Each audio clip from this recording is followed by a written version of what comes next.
Good morning, students.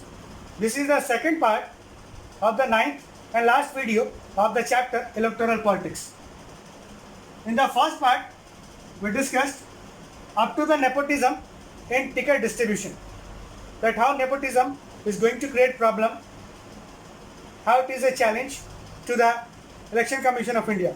Now here, fourth point is written, all the political parties' ideology is almost the same. It means that all the different political parties are going to present the same type of ideology before the voters. So voters will be confused because the ideology is almost the same.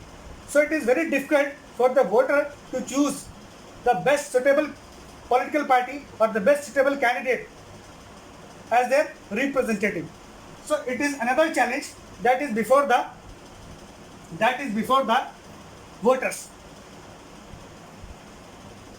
Almost all the political parties, they are going to present the same situation, that if that political party will come to power, it will think about development, it will think about poverty reduction or abolition of poverty, or it will think about development of industries or agriculture. So almost all the policies or all the ideologies of the different political parties are looking the same.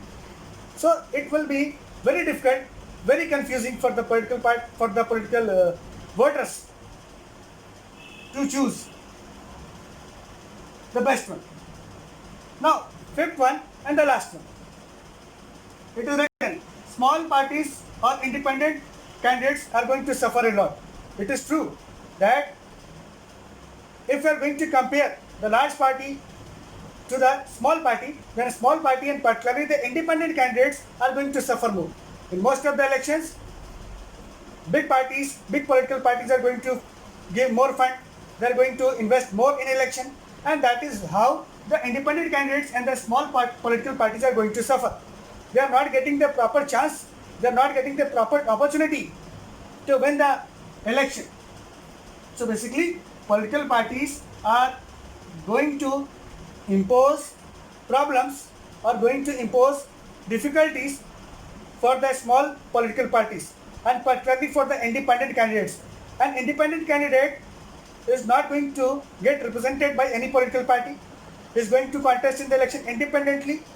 So he is not having that much resources, he is not having that much investment or money to invest in the election, but he is coming with his honesty to serve his constituency in a better way.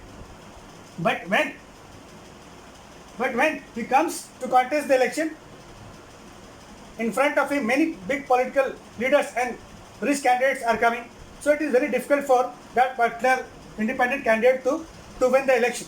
So that is why,